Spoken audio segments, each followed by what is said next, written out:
Pinagtibay po ng Local Health Board or LHB ng Bayambang ang mas mahigpit na hakbang para sa pagpapanatili ng kalinisan at pagpapalakas ng serbisyong pangkalusugan pagpasok ng taong 2026.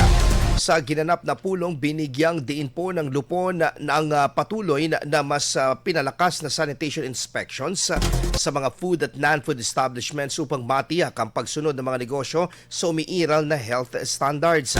Muling iginiit ng LHB ang mahigpit na pagpapatupad ng Sanitation Standard Rating Sticker or SSRS na magsisilbing indicator ng antas ng kalinisan at pagsunod ng regulasyon ng bawat establishmento.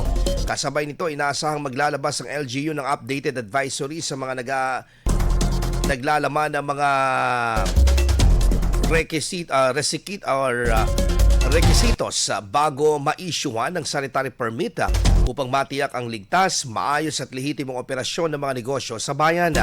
Ipresenta rin ng Rural Health Unit ang naging rundown ng kanilang natapos at nakatakdang programa para sa 2025. Kabilang ang mga proyekto sa Community Health Services